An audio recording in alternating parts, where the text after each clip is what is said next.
Good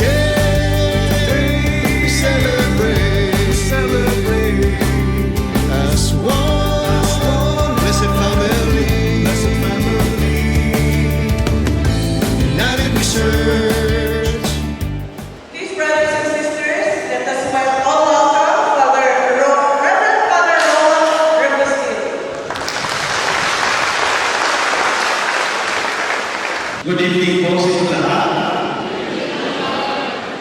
Okay, so first of all, I would like to thank Mrs. Ruby for inviting me over to share something na kung anong nalalaman ko tungkol sa ating mga Pilipino, tungkol sa ating pananampalataya, and also what we can share in the world. Sino po dito yung walang kakilala o kapamilya na nasa ibang bansa? I think all of us here in the Philippines, in one way or another, is connected to a migrant. Okay? So walang Pilipino na walang kakilala o walang kapamilya na nasa ibang bansa. And that's why I thought that our topic for tonight, being Catholics for families and life, it is very important that we also know about the potential of the Filipino families in evangelizing the world. Okay? So, ang title po na naisip ko for our talk for tonight is A Conversation on Filipino Migration and Mission. Conversation kasi pag-usapan natin ang tungkol sa mga Filipino migrants at kung ano ang possible mission na pwede natin gawin. Okay, so the talk will be divided into two parts. The first part is the technical part, and the second part is the spiritual part of the talk. Technical part kasi I would like to share with you some data regarding migration. Kasi baka meron pa tayong hindi alam tungkol sa migration, especially Filipino migration. Okay? So the first is, I would like us first to define who the migrant is. Okay? So, when we talk about migration, generally, migrants are people in search of better life for themselves and their families. Ang tao ay umaalis sa kanyang pinanggalingan patungo sa kanyang patutuluhan in search of a better life, hindi lang sa kanyang sarili, kundi sa kanyang mga kapamilya. Okay? I think you can all relate to this. So, migration is not only about people who go out of the country, but also people who move even within the country. Sino po sa inyo dito ang mga migrants? Sino sa inyo ang mga galing sa ibang lugar, pero ngayon ay nandito sa NCR? I think marami sa atin ang galing sa ibang lugar na ngayon ay naninirahan sa NCR or National Capital Region. When I was introduced earlier, sabi, napakalayo ka ng ating pinanggalingan because I am from Sorsogon, Bicol Region. Okay? And Sorsogon is the southernmost province of the island of Luzon. So, pinakadulo po ng Luzon ang Sorsogon. In fact, parating na nagkakamali ang mga tao when I introduce myself that I'm from Sorsogon, usually they ask me which part of Mindanao it is. Kasi medyo katulog ng Surigao ang Sorsogon. But Sorsogon is not in Mindanao. By the way, it is in Luzon. Okay. So, technically, I am also a migrant. Okay. I moved from Sorsogon to the NCR because of my vocation, because of my mission. Kasi po, natuturo ako sa School of Theology, and at the same time, sa St. Vincent School of Theology na kapit-bahay lang ito sa Ablaze Parish, nasa Tandang Sora.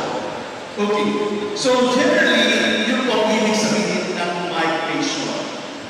But there are actually two kinds of migration based on motivation. Meron dalawang uri ng migrants base po sa kanilang reason kung bakit sila nag-migrate or nag-move. First, we call it the forced migrants. The second category or kind of migration is called voluntary migration. Ano po yung pagkakaiba ng forced migration sa voluntary migration? Anong ibig sabihin ng forced sa Tagalog? It means napilitan. So you are forced. It is not voluntary. And the opposite of force is voluntary. So anong ibig sabihin ng forced migration? It is driven, they are driven from home by wars, persecutions, and natural calamities.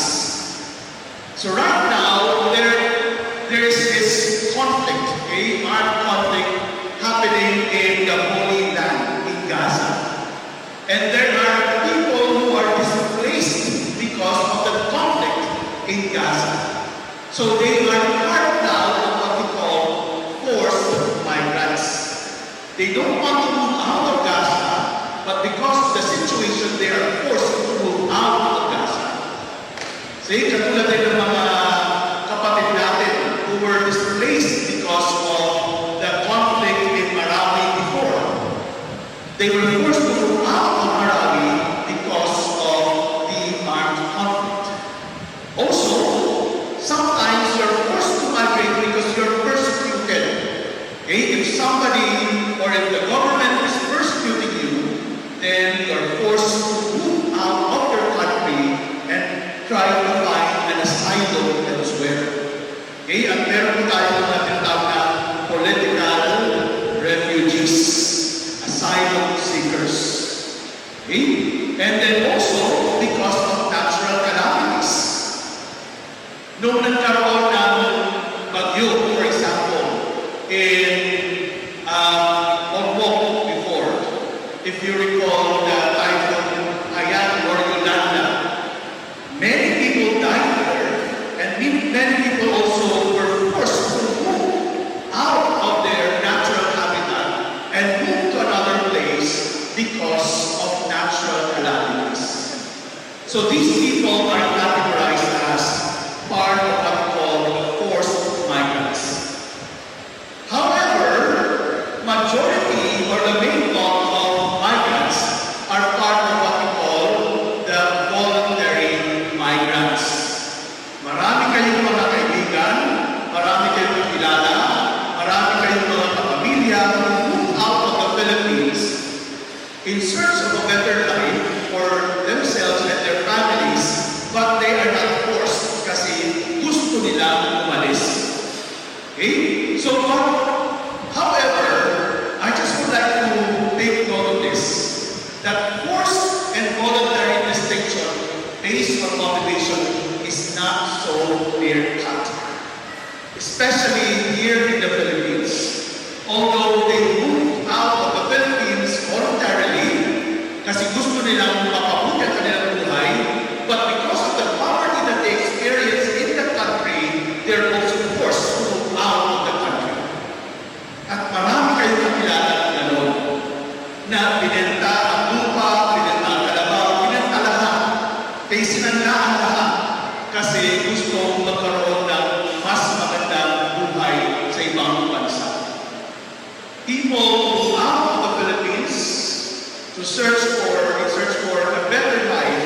Pagdating sa ibang bansa, yung teacher dito, yung engineer dito, yung doctor dito, yung banker dito, nagiging domestic helper sa ibang bansa.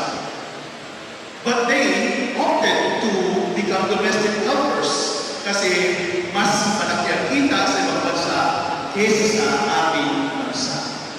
So, in that case, hindi clear-cut yung categories natin sa pagiging forced migrant at sa pagiging voluntary migrants. And I believe that for most of the Filipinos, it's a mixture of voluntary and forced migration. Okay, so, ano yung halimbawa ng forced migrants? Okay, yung mga environmental refugees. Are you familiar sa country called Kiribati? But ang spelling ay Kiribati. Kiribati ang spelling, ang pronunciation. So it's somewhere close to New Zealand. Okay? But because of global warming, the sea is now claiming their land. So, unti-unting lumulubog na ang kanilang island. So, they are forced to move out of Kiribati and settle in New Zealand kasi nga mawawala na sa mapa ang kanilang bansa because of global warming. Because the level of water is rising. At sila nawawala na ng kanilang mga tahanan. So they are called environmental migrants. And they are forced migrants because it is not their will. Okay? They don't want to move out of Kiribati, but they are forced to move out of their country kasi baka malulog sila. Okay? Another sector of forced migrants are what we call the trafficked persons. Ito yung matawag natin human trafficking. Okay?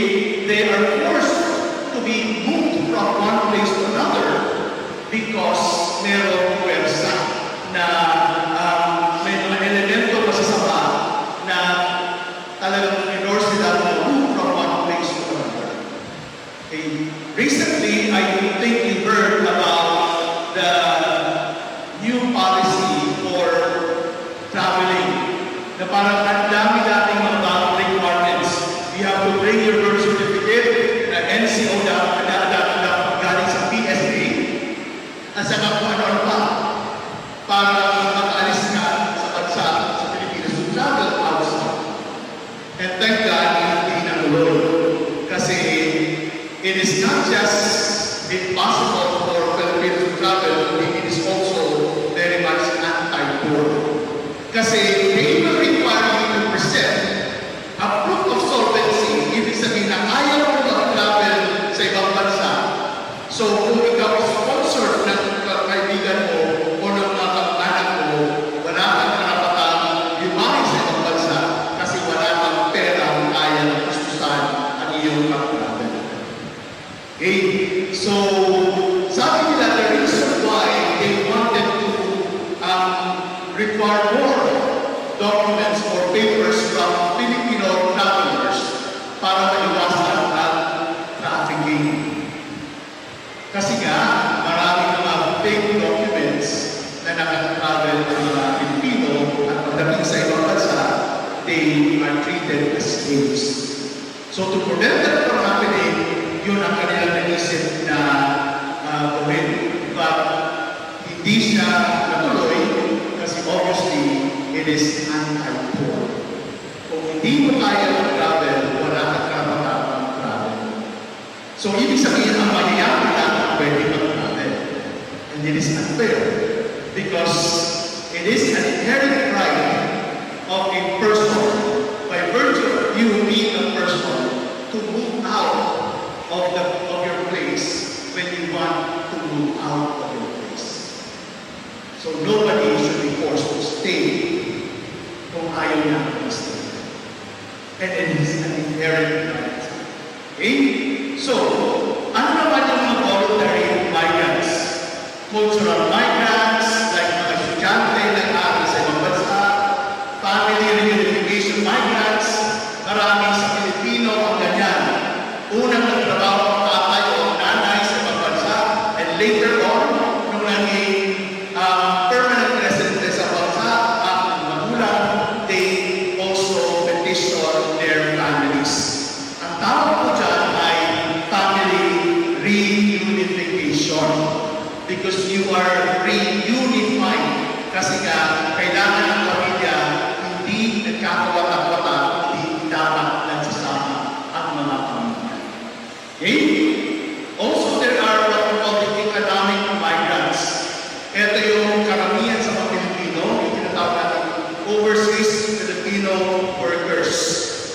Meron namang overseas Filipino contract workers because nagkontrata lang ang kanilang trabaho. Ibig sabihin, short-term ang kanilang trabaho.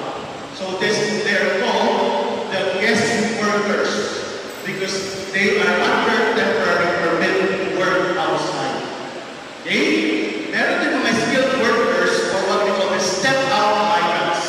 Ito yung mga bansa na mismo sa ibang bansa ang kukuha sa iyo kasi meron kang skill o kakayahan na very unique at kailangan sa bansa nila.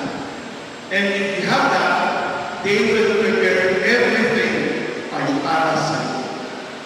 Okay? At one point, yung mga nurses natin, mga PD natin, pag migrate nila sa ibang bansa, they also bring their family because they are needed in those countries. Kaya kahit na dalhin nila ang pamilya nila, pwede nila gawin yung because their skill is needed in the other countries. Okay. Tingnan po natin ngayon kung ano ang data tungkol sa migration globally. Okay. In 2020, there were around 281 million international migrants. So sa buong mundo, meron po 281 million international migrants in 2020. 2020 na po ngayon, so I wonder kung gano'n kalaki ang number ng migrants na yun. And this accounts for 3.6% of the entire total global population. So, ibig sabihin, kumpara sa mga umalis sa kanilang bansa at nag-settle sa ibang bansa, very talagang minority lang. Only 3.6% of the total global population. Ngunit, kahit 3.6% yun, imagine, 281 million yan. So, most of the people still, they stay in their countries. Pero 281 million, umalis sa kanilang countries. And because of COVID-19, medyo nag-slow down ang migration. Kasi nga, sinara mga borders, so they are not allowed to move out or in the country. Okay. So from 2000, year 2000, 2022, meaning say until last year, the estimated number of international migrants in the year 2000 was only 173 million. Then pagdating ng 2022, naging 281 million. Okay. And estimated proportion of the world population for migrants noong year 2000, 2.8% lang. Noong 2022, naging 3.6%. Estimated proportion of female international migrants noong year 2000 was 49.4%. At pagdating ng 2022, bumaba na more than 1%, naging 48% na lang. Yung estimated proportion of international migrants who are children was 16% noong year 2000. Pag year 2022, naging 14.6% na lang. Okay? So, meron pababa because of COVID-19 travel restrictions. Number of internally displaced persons, meaning to say, those who just moved within their countries from year 2000, na 21 million lang, ngayon, globally, 55 million. And I think you also notice that even here in the Philippines, yung mga neighbors nyo, hindi nyo nakakilala because they are certainly from elsewhere. Okay, so mas na-heighten ang migration. Now, ano yung motivation why we move out of our original habitat? Economic, political, social, and environmental, as I already explained earlier.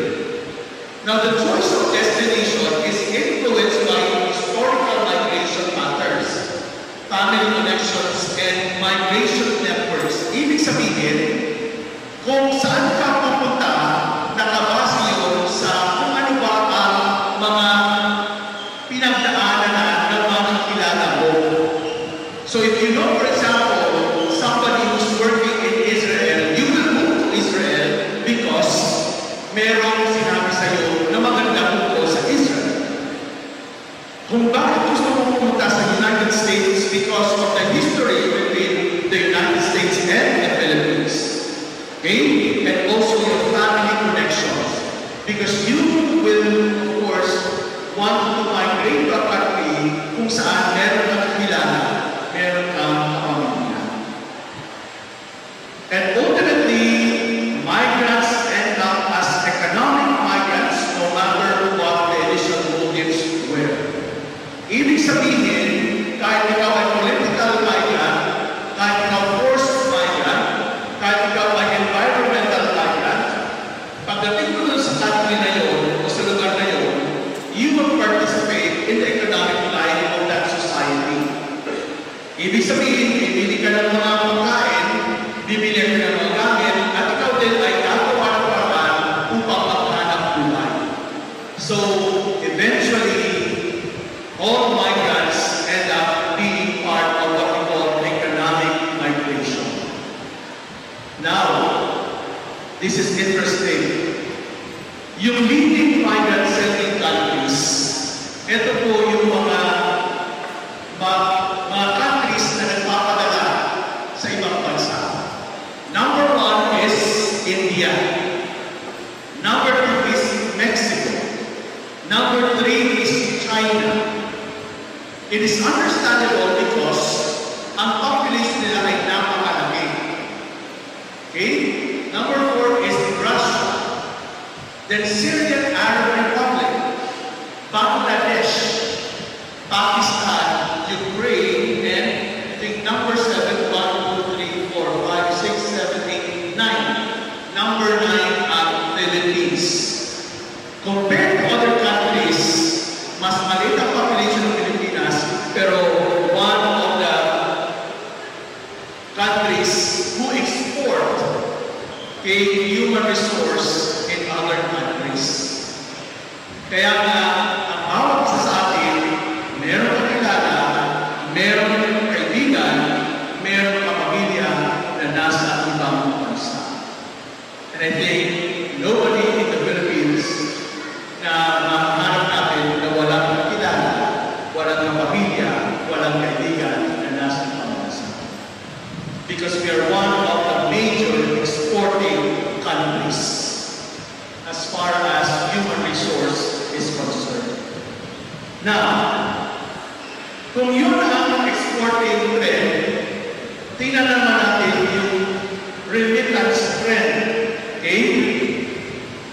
In 2022, ito po yung mga remittances. Sa 2018, top 5 remittance recipient countries. Number 9, sa exporting countries sa Pilipinas, pero pagdating sa pagpadala ng remittance back to their countries, number 4 ang Pilipinas. Okay, na-overtake pa ng mga bansa. But of course, China, India, China, Mexico, we expect that kasi mas marami silang pinapadala.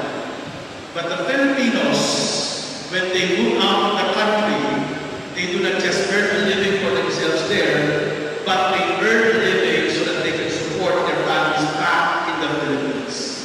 Kaya napakalaki ng remittance na pinapadala sa Pilipinas. In 2018, it was $33.83 billion. Ganon kalaki ang pinapadala ng reason why we call the Filipino migrants as bagong bayani.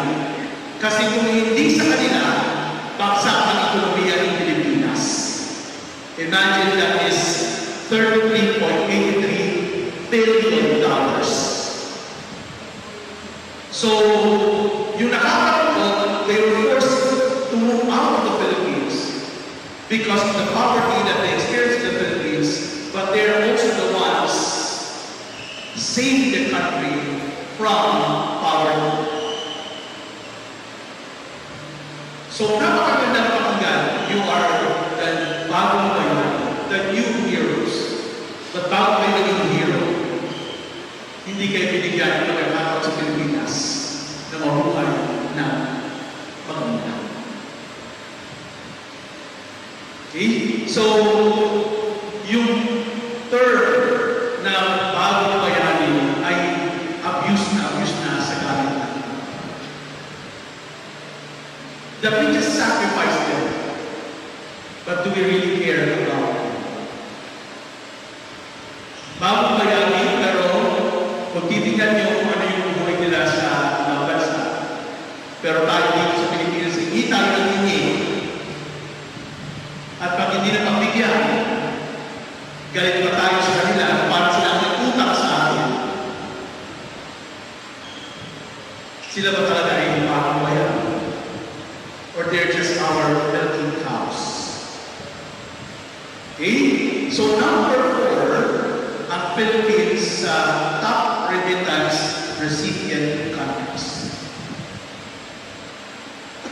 Ano yung top remittance sending countries? Number 1 is the United States of America, sending $67.96 billion outside the U.S. Number 2 is the United Arab Emirates. Ang pinapadala nila outside the country is $44.37 billion. Number 3, ang Saudi Arabia. Nagpapadala ng $36.12 billion. And Switzerland, napakaliit na country, but Switzerland is the number 4 remittance sending country. Okay? $26.6 billion. And 5th is Germany. Napakalaki ng China. Saan pinapadala ang pera? Okay. So I think that yung movement is actually not going out, but it's coming in. Now, let's move on to the Filipino migrants. The Filipino migrants can be considered as accidental missionaries. Why do I call the Filipino migrants as accidental missionaries? Because the main purpose of the Filipinos when they migrate is economic reason. But when they land in their host countries, you know what's the first thing they ask? Okay, I lived in Belgium for 10 years as a student, and then until na-ordain ako bilang pare. And most of the Filipinos I met in Belgium and also in other countries in Europe and in the United States, the first thing that they ask a local or yung kakilala nila mga Pilipino doon is nasaan ang simbahan. It is really amazing because biglang naaalala nila ang simbahan when they're outside the Philippines. Most of them actually, when they were still in the Philippines, were not even active in the church. Pero pagdating nila sa ibang bansa, the first thing that they ask is, nasaan ang simbahan? And eventually, they start joining the groups there. Kaya na ang dami-dami ng mga Filipino communities all over the world.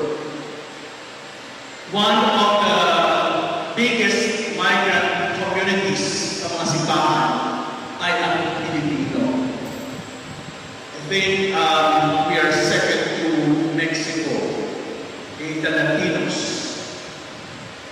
Sa Europe, karamihan sa simbahang Katoliko, kita mo, maraming mga Pilipino. So, they become accidental missionaries. Why? Because it wasn't their first reason why they moved out of the country. They moved out of the country because they wanted to earn a living. But in trying to earn a living, they also found another vocation, another mission, and that is to be part of their religious communities wherever they are. I think you heard that also from your relatives, from your friends, from people you know. Na pagdating nila din sa ibang bansa, active sila sa mga charismatic communities. Pagdating nila sa ibang bansa, naging lay minister, naging Eucharistic minister, naging lector, naging part ng choir. Pero nung nasa Pilipinas sila, they were not even involved in the church. So many of the Filipinos, when they migrate, they become accidental missionaries. And because they become accidental missionaries, then they also can be a resource in the evangelization ng ating pananampalataya. Okay? So, kaya, anong klaseng pananampalataya ang pwedeng i-embody ng mga Pilipino? Migrants. I call it faith and media. Because migration is about movement. And faith is also about movement. Kung titignan po natin yung entire Bible, from the book of Genesis until the book of Revelation, all important events happen when they are in movement. So ang pananampalataya is precisely moving. Hindi siya stagnant. Hindi siya static. But faith is about movement. Because it's a movement from your old life to your new life. It's a movement from death to life. It's a movement towards heaven. So, kung titignan natin, migration can also be used as inspiration in order for us to understand our faith. Our faith is about movement. Our faith is about traveling. Our faith is a pilgrimage. Pilgrimage because we move. And when we move, something is changed. And when something is changed, ibig sabihin, meron conversion na gaganap. And when something is changed, ibig sabihin, kung nandun ang Diyos sa change na yun, we are changing for the better. And we are changing towards the kingdom of God. So, faith is a journey. And we can use the journey of Filipino migrants as inspiration in order for us to understand more deeply our faith. Ang ating pananampalataya ay tungkol sa paglalakbay. Kung hindi ka naglalakbay, kung ikaw ay nakatayo lang sa isang lugar for the rest of your life, hindi ganon ang pananampalataya. Ang pananampalataya ay movement. Ang pananampalataya ay movement from death to life, from hell to heaven. Okay? So, it is yung buhay ng mga Filipino migrants can also be seen as a symbol of what we call the eschatological hope. Ano ba yung eschatological hope natin? Eschatological hope natin that everything will become better. Eschatological hope natin that sa katapusan ay kapiling natin ang Diyos. Eschatological hope natin ay sa katapusan tayo ay kapiling ng Diyos sa langit. So ganun din, the reason why Filipinos move out of their countries is because they want to have a better life. And there's no life that is better than So, if the movement of Filipinos from their country to other countries, I hope that the main inspiration will also be this movement from death to life, from hell to heaven, patungo doon sa pagiging kapiling ng Diyos. So, yun po ang pwede natin gamitin inspirasyon upang tayo ay maging mga makabagong misyonero sa ating panahon. That Filipinos are not just accidental heroes, but Filipinos are also accidental missionaries. Kasi makikita natin that religiosity is second nature to Filipinos. I think dito lang sa Pilipinas, na kahit mismo sa mga malls, merong misa. Dito lang sa Pilipinas, na kahit sa mga malls, merong angelus. Dito lang sa Pilipinas, na birthday party, graduation, o kung anong okasyon, merong pamisa. So religiosity is really second nature to Filipinos. And I think that is also the reason why when Filipinos migrate to other countries, the first thing that they look for is the church. Nasaan ang simbahan? Because for Filipinos, being in a church reminds them of the Philippines. Ang simbahan para sa karamihan sa ating mga Pilipino is like our home away from home. So when we go to churches, we feel at home. Ang karamihan pa sa mga Pilipino, pag nagtatravel abroad, karamihan pinupunta ay mga pilgrim sites o kaya mga simbahan.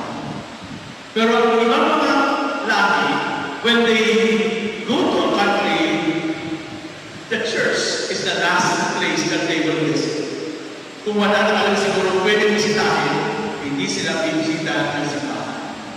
Pero ang Pilipino, gaano kasama pagdating sa ibang bansa, pagdating sa isang lugar, hanapin muna ang simbahan. So I can say that religiosity is really second nature to us. It's like our skin na kasama-sama natin. Okay? So, pwede po natin gamitin yan bilang material for our missionary activities. Second, sabi ko na kanina, Filipinos are at home in the church. Because the church reminds them of their home. It's the home away from home. In my stint as the chaplain of Filipino chaplains in Brussels, I heard a lot of testimonies from the Filipinos there na pag nasa simbahan sila, when they go to church on Sunday, when they participate in the activities ng simbahan, when they do praise and worship bilang members ng LZI, ng CFC, ng the feasts, they feel like they are in the Philippines. Why? Because after ng praise and worship, after ng misa, parating merong lamisa. Merong piging, merong kanina. At pag may kanina, may kinakain nila mga lobo, mga sinigang, food that reminds them of the Philippines. And most of the time, they experience that in the context of the church. So, for Filipino migrants, the church is their home away from God. And also, the centrality of the Eucharist. Sinabi ko na kanina, yung Filipino lang ang bawat activity merong pamisa. Filipino din lang pagdating sa ibang bansa ang nagpapabless ng mga sasakyan. Filipino lang ang mga karamihan pagdating sa ibang bansa ang nagpapabless ng bahay. Filipino lang na simple birthday magpapamisa.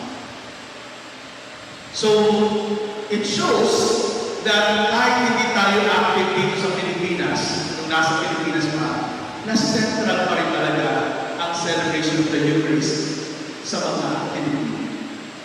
And it becomes more evident when they move out of the Philippines and they move to another country, because the first place that they look for is nasaan ang misa.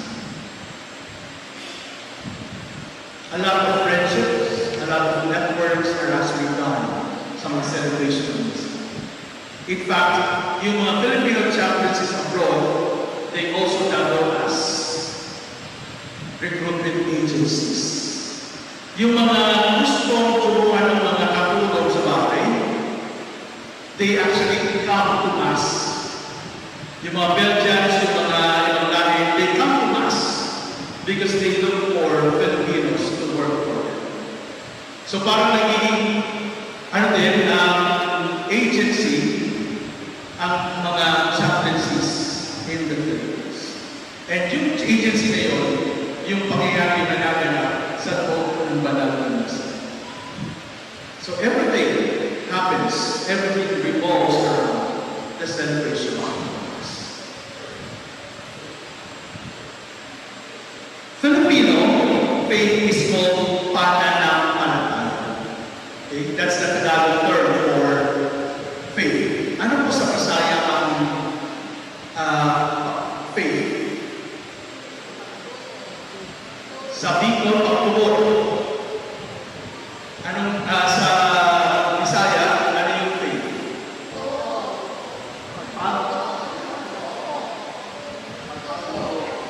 Hindi ko pagtuo. Sa Ilocano, ano yung word sa faith? Di alam. But anyway, at least siguro alam niyo yung pananampalataya. Okay? Madalas hindi ka naman. Well, ano ba talaga ibig sabihin ng pananampalataya? According to Filipino linguists, the term pananampalataya is actually derived from two Filipino words. Okay? And this pananampalataya is embodied in the expression bahala na. Why? Ano ang ibig sabihin ng bahala na sa mga Pilipino? When you say bahala na, ano ibig sabihin? Bahala na, kaya sira-sira or bawal din, di ba? But at the same time, when you say bahala na, you actually do not just leave it to faith. But when you say bahala na, you will still do your best, pero bahala na kung anong magiging resulta. Pero hindi ka magpapakaya. Bahala na, gagawin ko pa rin, magsisika pa rin ako, gagawin ko pa rin ang magagawa ko, pero bahala na. Why? Because the term bahala, well, according to some linguists, na the term bahala is derived from the Filipino word for God, which is bathala. So when we say bahala na, we actually entrust it to God. We say bathala na, Diyos na ang bahala. I leave it to the hand of God, but I will still do my best. So, bahala na is not really fatalistic. Hindi ibig sabihin na parang hayaan natin. But we do our best and we believe that ultimately it depends on God's will. Bahala na Diyos. Bahala na. Now, the term, so it's doing one's best while we surrender everything to God. The word pananampalataya can be divided into two words. First is pagdamdam, which is tasting, paglasa, and pagkataya, which means taking risks. Okay? If you combine the two words, pagdamdam at pagkataya, you have the word for faith in Tagalog, which is pananampalataya. So for us, faith is not blind faith. For us, faith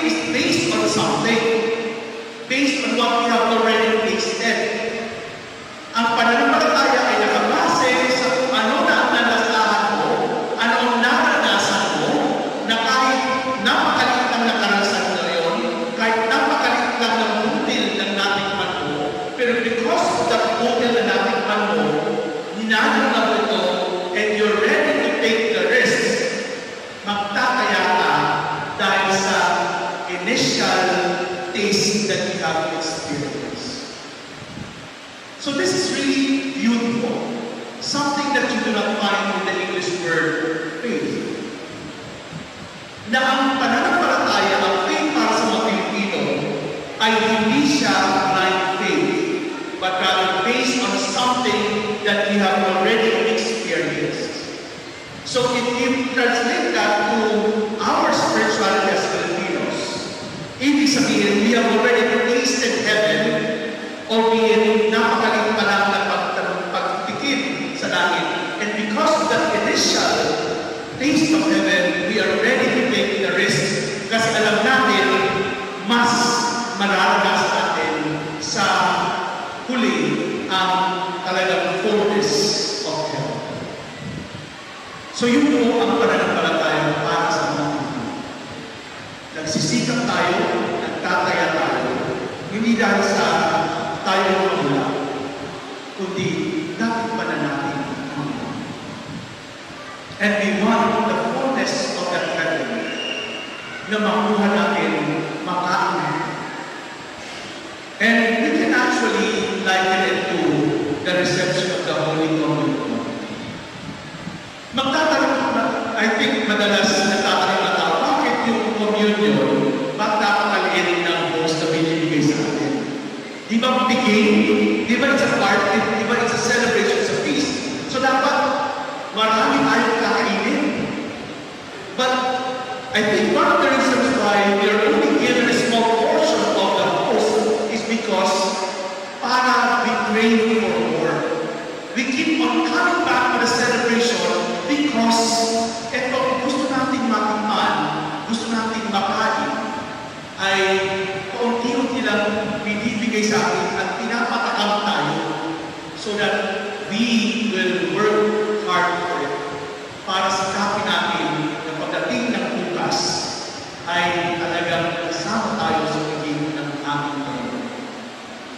So in the feasts, that heavenly feast that awaits us, doon mararanasan natin na siksik, iglig, maapaw yung mga dapat natin kainin. And that is certainly the bottom of Christ. So, yung faith natin ay katulad ko. Paunti-unting nakitigman natin. At because paunti-unting nakitigman natin, mas natatakam tayo na magkaya para makakatanin natin. Then, also, pwede din sabihin na yung pananampalataya is also derived from pagsampa. Ano ibig sabihin ng pagsampa? You climb over. Okay? So pag sumasampa ka, you climb over. And when you climb over, what happens? Halimbawa, ikaw ay nasa bahay mo na papaligiran ng pader. When you climb over the fence, ano nakikita mo? Nakikita mo outside ng backyard mo. And when you see beyond your backyard, sabi nga nila, the grass is always greener outside your backyard. At dahil nakita mo mas maganda sa loob at sa labas ng backyard mo, ikaw ay tatalo, you will take the risk because you have seen that view. Ang pananampalataya ay ganoon. We have seen the beauty of God. We have experienced it in the incarnation of Christ. That's why we want to be with Christ in heaven. Ito po yung mga maaari natin pagpupunta. Ito yung maaari natin gamitin upang tayo ay talagang magganap ng mga misyon. Yung mga kapatid natin, yung mga relatives natin, mga kaibigan natin, mga kakilala natin na nasa ibang bansa. They can be missionaries. Accidental missionaries, because originally that was not their motivation.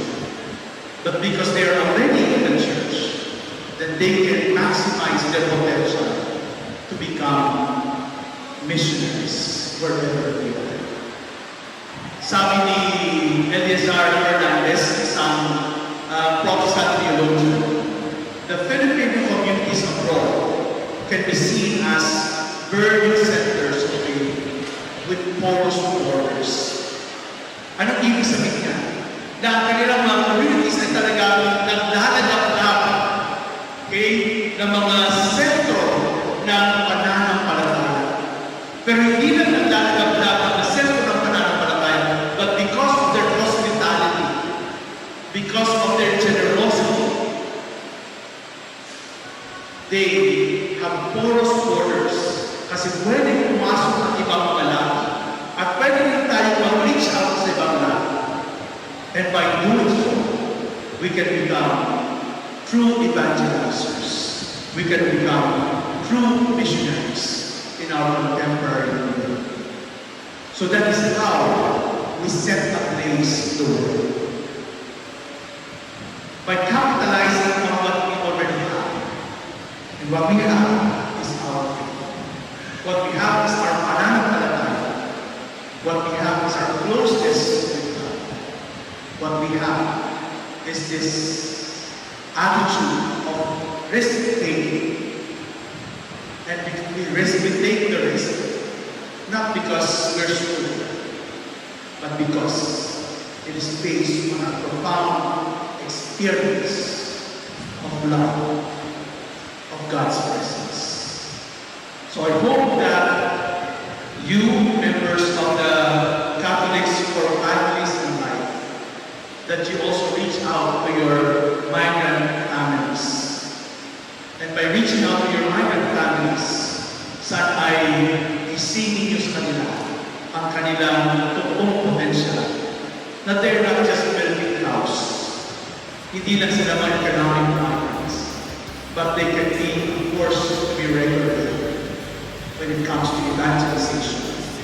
Because truly, they are the missionaries in our contemporary world. Thank you.